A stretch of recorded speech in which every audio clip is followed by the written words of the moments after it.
জ্ঞানৰ খেতি কৰা এজন জ্ঞানঋষি।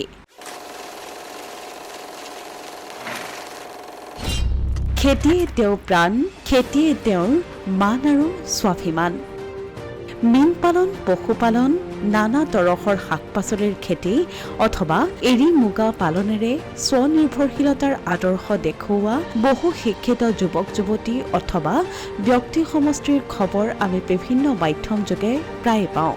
কিন্তু আমি আজি দুৰ্গম অঞ্চলত শিক্ষা আৰু বিকাশৰ খেতি কৰা এজন বিশেষ ব্যক্তি আৰু তেওঁৰ পৰিয়ালৰ ব্যতিক্ৰমী নিদৰ্শন তুলি ধৰিব খুজিছোঁ। নাম তেওঁৰ অনন্ত বৰা, বয়স ৯২ বছৰ। ৫০-৬০ বিঘাৰ এখন কৃষি পামত তেওঁ কৰিছে শাক পাচলি, তামোল, নাৰিকল, ফল মূলৰ খেতিৰ পৰা মাছ, হাঁহ, গৰু, ছাগলী আদি পশুপালনো। এতিয়াও তেওঁ বাৰীত কোৰ মাৰে, ফিছাৰীৰ মাছক খাবলৈ দিয়ে। বাহিৰতেই বহি বিচনীখন মাৰি তেওঁ কৈ গ'ল তেওঁ জীৱনৰ আৰু বহু কথা।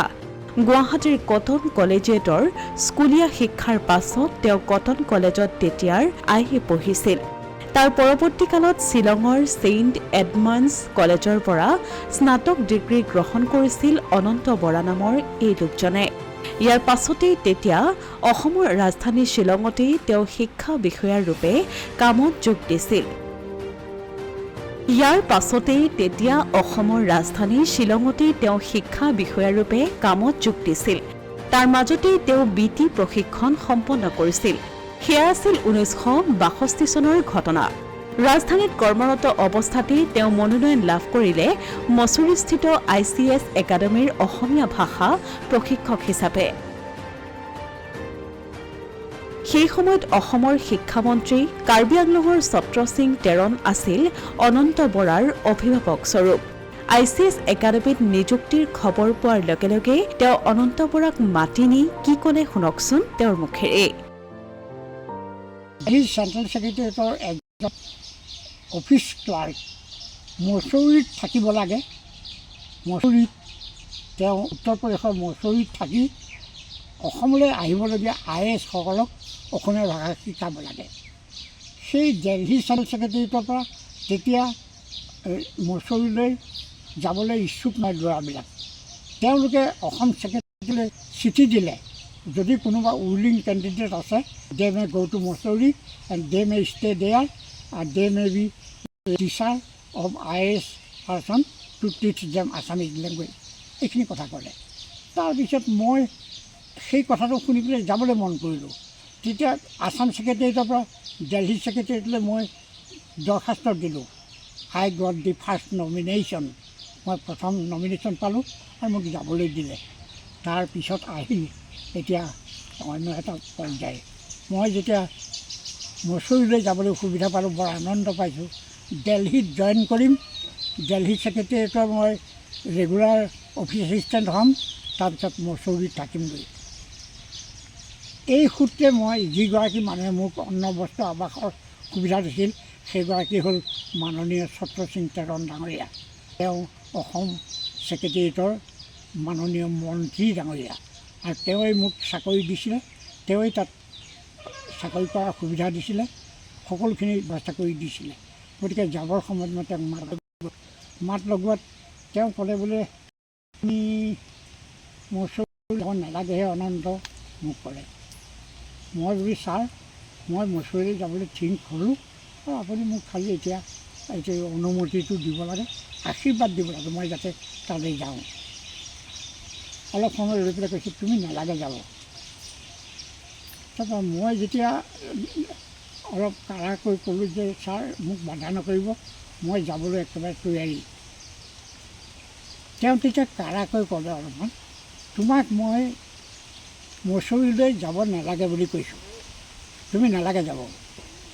মছুৰীত IASক অসমীয়া পঢ়াবলৈ ঢেৰ ল'ৰা আছে, কিন্তু বৈঠালাংছত এখন হাইস্কুল পাতিবলৈ মানুহ নাই।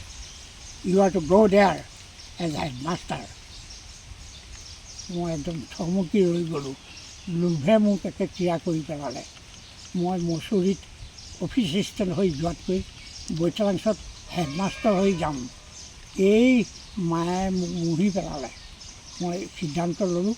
সেইটো 1962 চন আছিল। 62 চনৰ ডিচেম্বৰ মাহ। মই তেতিয়া চেণ্ট্ৰেলৰ চাকৰি কাগজ তাতেই পেলাই তেওঁক কথা দিলোঁ মই গুৱাহাটী যাম। সেয়া আছিল আৰম্ভণি। চৰকাৰী চাকৰি এৰি বৈঠালাংছুলৈ ঘূৰি অহা সফল ডেকা অনন্ত বৰাই বৈঠালাংছুলৈ আহি বিভিন্নজনৰ সহযোগত পশ্চিম কাৰ্বি আংলঙৰ প্ৰথমখন হাইস্কুল বৈঠালাংছু হাইস্কুল প্ৰতিষ্ঠা কৰিলে। পিছলৈ এইখন উচ্চতৰ মাধ্যমিকো হয়। ইয়াৰ পৰৱৰ্তী সময়ত তেওঁ ছেমছন সিং ইংটি কলেজৰ প্ৰতিষ্ঠাপক অধ্যক্ষ হ'ল। চৰকাৰী দৰমহাৰ চাকৰি এৰি থৈ পশ্চিম কাৰ্বি আংলঙত বিনা দৰমহাৰ শিক্ষাৰ খেতিয়ক হ'ল তেওঁ। শিক্ষানুষ্ঠানবোৰ প্ৰতিষ্ঠা আৰু আন শিক্ষকক মাননি আদি দিয়াৰ বাবে নিজৰ ঘৰৰ মাটিত নিৰন্তৰ কৃষিকৰ্মতো ব্যস্ত থকা এইজন লোকৰ পত্নী, পুত্ৰ, বোৱাৰী, ছোৱালী প্ৰায় সকলোবোৰেই শিক্ষক। কৃষিপামত খেতি আৰু পশুপালনৰ পৰা আৰ্জন কৰা পুঁজিৰ সিংহভাগ যায় অঞ্চলটোৰ শিক্ষানুষ্ঠানৰ প্ৰতিষ্ঠা, পৰিচালনা আৰু দুখীয়া ছাত্ৰ ছাত্ৰীৰ সহায়ৰ বাবে। জীৱনৰ আধাতকৈও বেছিকাল এখন হাম্বাৰ চাইকেলেৰে সমগ্ৰ পশ্চিম কাৰ্বি আংলঙত ঘূৰি ফুৰা অনন্ত বৰা সকলোৰে বাবে বৰ আচাৰ। বাৰ্ধক্যৰ হাৰ মনাব নোৱাৰা মানুহজনৰ নেৰানেপেৰা প্ৰচেষ্টা আৰু তেওঁতকৈ বহু সৰু অথচ সামাজিকভাৱে সচেতন সাংবাদিক প্ৰদীপ নাথ, সাহিত্য সভাৰ প্ৰতিষ্ঠাপক বৈকুণ্ঠ গোস্বামীকে ধৰি বিভিন্নজনৰ সহযোগত 2012 চনত তেওঁ প্ৰতিষ্ঠা কৰিলে বৈঠালাংছু জাতীয় বিদ্যালয়। এই বিদ্যালয় স্থাপনৰ বাবে এইসকলে উৎপাদিত ফচলেই নহয়, মাটিও বেচিছে। তেওঁলোকৰ যুক্তি হ'ল নিজা শস্য পথাৰখনৰ উৎপাদনেৰে তেওঁলোকৰ নিজৰ পৰিয়ালটো সুখী হ'লেই নহ'ব, অঞ্চলটোৰ বিকাশৰ বাবে শিক্ষা আৰু সমাজৰ খেতি সন্মিলিতভাৱে কৰিব লাগিব। সেউজীয়া ভালপোৱা মানুহজন পিছে কবিতাৰ প্ৰতিও আকৰ্ষিত। ভাল পাম এইটো মাতিবলৈ মানুহকো মই ভাল লাগে আৰু মই মাতি পাওঁ। এই কবিতাটো আমেৰিকাৰ কবি, আমেৰিকাৰ কবি, এই কবিজনৰ নামটো পাহৰি দিলোঁ ৰ'বা। কবিজনে লিখিছে নহয়, ৱৰ্ডছৱৰ্ড হেৰি লণ্ডনৰ। মই পিছত এই নামটো তোমাক ক'ম বাৰু। কবিজন আমেৰিকাৰ। তেওঁ লিখিলে চাম অৱ লাইফ, আৰু এই শব্দটো চাম অৱ লাইফ PSALM চাম, স্পেলিংটো মই প্লাছাম বুলি মাতিলোঁ। তেতিয়া ক্লাছত ছাৰে এইটো প্লাছাম বুলি নামাতে, ইয়াৰ উচ্চাৰণটো চাম বুলি মাতে, শিকাইছিলে। তাৰপৰা H.W. লংফেলো কবিতা H.W. লংফেলো সেইজন লণ্ডনটো লংফেলো এজন আছে, তেওঁ H.W. লংফেলো আমেৰিকাৰজন। তেওঁ লিখিছিলে চাম অৱ লাইফ। আৰু আমাৰ অসমৰ আনন্দ চন্দ্ৰ আগৰৱালাদেৱে ভাঙনি কৰিলে চাম অৱ লাইফটো এই বুলি ভাঙনি কৰিলে জীৱন সংগীত। আৰু জীৱন সংগীত জীৱনৰ সংগীত হিচাপে লৈ অদ্য পৰিমিত আগবাঢ়ি আছোঁ। যদি শুনিবলৈ মন কৰিছা শুনা, মই ভাল পাম। পহিলা কৈছে, tell me not in mournful number, life is but an empty dream, for the soul is not dead slumber, things are not what they seem। এইটো হ'ল প্ৰথম ষ্টেঞ্জাটো। আমাৰ অসমীয়া ভাঙনি কৰিছে, শুকৰ কবিতা ৰচি দুধাৰি চকুলো মুচি, নকবা জীৱন মিছা নিশাৰ সপোন, অসাৰ সমাৰ ভাই ইয়াত সকাম নাই, মোহময় মায়াময় সকলো মাথোন। জীৱনটো অসাৰ বুলি ক'বলৈ দিয়া নাই, সাৰ বুলি ক'বলৈ। Tell me not in mournful number, এইটো ইংলিছ, অসমীয়া কৈছে। শুকৰ কবিতা ৰচি দুধাৰি চকুলো মুচি, নকবা জীৱন মিছা নিশাৰ সপোন, অসাৰ সংসাৰ ভাই ইয়াত সকাম নাই, মোহময় মায়াময় সকলো মাথোন। পুত্ৰ কন্যা পৰিবাৰ কোন তজু তুমিকাৰ, বুলিহে অভাৱত নকৰা বেজাৰ, কলা ঘুমতীয়া হৈ আঁতৰ মাজে আছে ৰৈ, জানিবা মৰণ নাই এই আত্মাৰ। অস্থায়ী মানৱ দেহা কৰিম দুদিন বেয়া, ফুৰিম দুদিন মাথো সংসাৰ হাতত, দুদিনৰ অন্ত হ'লে আয়ুস ঢুকাই গ'লে সুন্দৰ দেহাৰ ঠাই চেষ্টানত। চকু কাণ নাক যাব হাড় ছাল লয় পাব মাটিৰ মানুহ তুমি মাটিত মিলিবা অবিনাশী নিত্য ধন অমৰণ অভগন অনন্ত উন্নতিশীল আত্মা জানিবা আত্মাটো কিন্তু অনন্ত উন্নতিশীল ই অমৰ ই লগত যায় যি শিকে লগত লৈ যায় ই জানে লগত লৈ যায় এইটো সেইকাৰণে আত্মাৰ প্ৰতি গুৰুত্ব দিয়াটো কবিগৰাকীয়ে আৰু ভাঙনি কবিগৰাকীয়ে বেছি জোৰ দিছিল আৰু ময়ো সেইটোত সঁচাকৈ জোৰ দিছোঁ অনন্ত উন্নতিশীল আত্মা জানিবা সদায় চকুলো টোকা দুখত মগন থকা ভোক ভোক উদ্দেশ্য জীৱনৰ উদ্দেশ্য নহয় এনেভাৱে কাম কৰা দিনে যেন আগবঢ়া প্ৰতিদিনে খোজ যেন আগলৈহে যায় পল পল দণ্ড কৰি সময় গৈ দৌৰি শিলকাকাৰৰ নিচিনা বিৰাম বহু দূৰ আছে গতি সময় পৰতি কৰিবলগীয়া আমি আছে বহু কাম কটন কলেজত পঢ়োঁতে তেওঁ পাইছিল হোমেন বৰগোহাঁইৰ সান্নিধ্য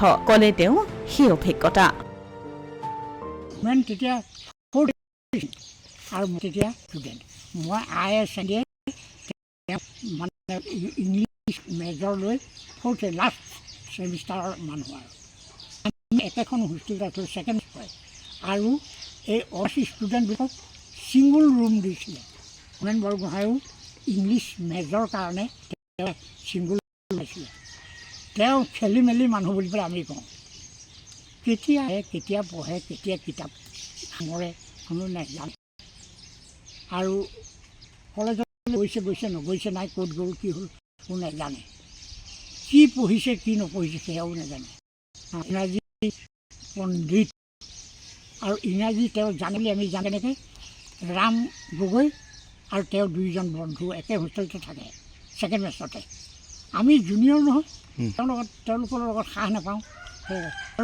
ভাল এওঁলোকে ইমান ইংৰাজী শব্দ ক'ৰ ইমান ভিতৰতে ৰাখি অনৰ্গল কৈ যাব পাৰে তেতিয়া প্ৰশ্ন হয় কিন্তু আমিতো সাহেই নাপাওঁ আৰু তেওঁ ছেকেণ্ড ইয়েৰ মই তেতিয়া তেওঁ ফ'ৰ্থ ইয়েৰ মই ছেকেণ্ড ইয়েৰ আৰু আমি তেওঁলোকে যেতিয়া হলত সোমাই গৈ খাবলৈ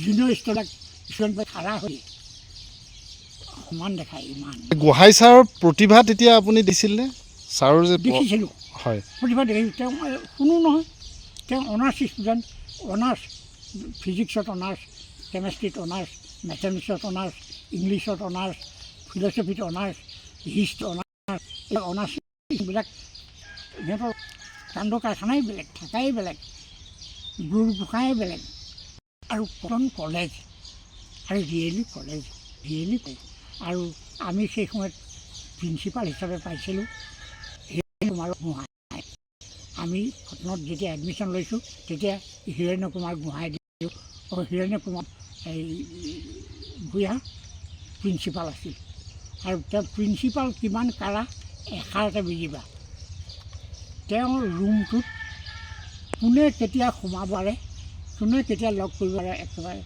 এইবিলাক লেখা আছে আৰু ষ্টুডেণ্ট ইমানটো ইমান গাৰ্ড ইমানটো ইমান ষ্টাফ ইমানটো ইমান চব সেইমতে আছে এদিনাখন সেই আমাৰ লগৰ বৰ চোকা ইমদাদ আলি বুলিব তেওঁ সেইবাৰ আইত ফাৰ্ষ্ট হৈছিলে ইমদাদ আলি গৈ সোমাই গ'লগৈ তেওঁৰ ৰুমত সেই প্ৰিন্সিপালৰ ৰুমত সোমালে প্ৰিন্সিপালে খালি তেওঁ অংক চংক কৰে কিবা চিন্তা কৰি থাকে এনেকৈয়ে থাকে কথা বতৰা নামাতে এই ৰুমটোত বহি আছে ছাৰ আপোনাক অকণমান লগ পাবলৈ আহিলে বেলটো বজাইছে তেতিয়া হেৰি নেপালী চকীদাৰ আহি গ'ল আহোঁতে তেতিয়া কৈছে কি হেই নেপালী চকীদাৰ এতিয়া আহিলে ইয়াক লৈ যায় এইটো পঢ়াই দে সেই তেতিয়া তেওঁক লৈ যাই পেলাই পঢ়াবলৈ দিলে ছাত্ৰ ছাত্ৰীয়ে কোন সময়ত প্ৰিন্সিপালক লগ পাব পাৰে সেইটো ডিউ টাইম নহয় বৰ্তমান গৰমে দহিছে সমগ্ৰ দেশকে এনে সময়ত নতুন প্ৰজন্মক তেওঁ কি ক'লে শুনকচোন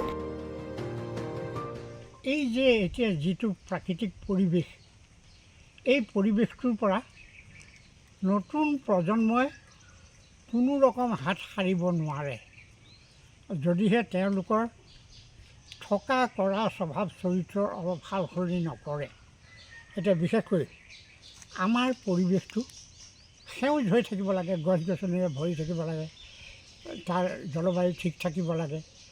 মানুহবিলাকে আমি সেইটো কৰা নাই। যোনে য'তে মন গৈছে গছ গছনি কাটি ভয়ংকৰ কৰি গৈছোঁ এফালৰ পৰা, আৰু যাৰ ফলত প্ৰকৃতিয়ে এনেকুৱা একেবাৰে কি ক'ব, এইটো মানে এনেকুৱা জীৱনত পোৱা নাছিলোঁ আৰু এতিয়া পাইছোঁ। এতিয়া ইয়াৰ পৰিত্ৰাণৰ ৰাস্তা দেখিছোঁ। এতিয়া মানুহে নিয়মমতে সময়মতে যদি কাম বন কৰি যায়, প্ৰকৃতি আকৌ নিজৰ হস্তগতলৈ আহিব। আৰু যদিহে মানুহে প্ৰকৃতিয়ে যি কৰে কৰক বুলি এৰি দিয়ে, তেতিয়া আৰু মানুহ মৰাৰ বাহিৰে কোনো ৰাস্তা নাথাকিব। পিছে শিক্ষা আৰু বিকাশৰ খেতি কৰা এই ব্যক্তিজনে এটা কাল পাৰ কৰা ঘৰটো এতিয়া পৰিত্যক্ত অৱস্থাত। এই ঘৰটোক লৈ বিষয়াসকললৈ তেওঁৰ অনুৰোধ। মই মোৰ এই জিলাখনৰ হাতে গঢ়া মাননীয় বিষয়াসকলক, চৰকাৰী বিষয়া আৰু এই যিসকলে এতিয়া আমাৰ সেৱাৰ অংশগ্ৰহণ কৰিছে, সেইসকলক মই কৈছোঁ, ঘৰটো হয়তো মেৰামতি কৰা, নতুবা ইয়াৰ পৰা উঠাই লৈ যোৱা, আৰু এইবিলাক আধা কৰা পুখুৰী থাকিল, এইবিলাকৰ মেৰামতি কৰা, নতুবা লৈ যোৱা। ঘৰটো উঠাই নিনিয়ে আৰু মেৰামতিও নকৰে। ই মোক বৰ শাস্তি দিছে। আৰু একেবাৰে মোৰ ল'ৰা ছোৱালী এটাকেইটা ইয়াতে জন্ম, ইয়াতে ডাঙৰ দীঘল, ইয়াতে গোটেইখিনি অফিচাৰ। এই ঘৰটো এডহক ৰেকাৰিং গ্ৰাণ্ট দিছিলে, তাৰে টকা পইচা আনি পেলাই নিজে বনাইছিলোঁ, আৰু উইথ মেনেজিং কমিটি। আৰু নিজৰ পত্নী, পুত্ৰ, বোৱাৰী, কন্যা অধিকাংশকেই শিক্ষক বনাইছে তেওঁ। ৮০ বছৰ বয়সৰ পিছতহে হাম্বাৰ চাইকেলখন এৰি পৰিয়ালৰ হেঁচাত ড্ৰাইভাৰে চলোৱা গাড়ীখনেৰে নিয়মীয়াকৈ অঞ্চলটোৰ বিদ্যালয়সমূহৰ পাঠদান কেনেদৰে চলিছে তাৰ খবৰ লয় তেওঁ। শিক্ষয়িত্ৰী পত্নীৰ ইতিমধ্যেই বিয়োগ ঘটিলেও পুত্ৰ বোৱাৰীৰ আদৰ যত্নত থকা মানুহজনে পিছে অঞ্চলটোত এইবোৰ কৰি ফুৰাৰ ক্ষেত্ৰত তেওঁলোকৰ সকাবধা নাবানে। তেওঁ বৰপুত্ৰ এতিয়া বৈঠালাংছু উচ্চতৰ মাধ্যমিক বিদ্যালয়ৰে শিক্ষক। বোৱাৰীও নগাঁও আইন মহাবিদ্যালয়ৰ শিক্ষয়িত্ৰী। সৰু ল'ৰা উকিল, আনহাতে ডাঙৰ যি শিক্ষয়িত্ৰী হোৱাৰ বিপৰীতে সৰু জীও উকিল। মুঠৰ ওপৰত শিক্ষা আৰু স্বচ্ছল জীৱন যাপনৰ বাবে প্ৰয়োজনীয় উপাৰ্জন পৰ্যাপ্ত পৰিমাণে তেওঁৰ পৰিয়ালৰ থাকিলেও নিজে এতিয়াও কৃষিৰ ওপৰতেই নিৰ্ভৰশীল হৈ নিজা খৰচৰ লগতে শিক্ষানুষ্ঠানৰ খৰচ উলিয়াব পৰা তেওঁ এজন ৰাজ্যৰ ভিতৰতেই জ্ঞান বিস্তাৰৰ শ্ৰেষ্ঠ খেতিয়ক। এনে আদৰ্শৱান শিক্ষকৰ অসমত অতিকে প্ৰয়োজন যদিও হয়তো অনন্ত বৰাৰ পথ অনুসৰণকাৰী কোনো শিক্ষক সহজে নোলাব। তেওঁৰ অনুপস্থিতিত গোটেই অঞ্চলটোৱেই অন্ধকাৰময় হৈ পৰিব। আচলতে অসম গৌৰৱ, অসম বৈভৱ আদিৰ দৰে বঁটাৰ বাবে এনে লোকসকল উপযুক্ত বুলি ভাবিব নোৱাৰেনে চৰকাৰে? বৈঠালাংছুৰ পৰা অসমীয়া প্ৰতিদিন ডিজিটেল সংবাদ।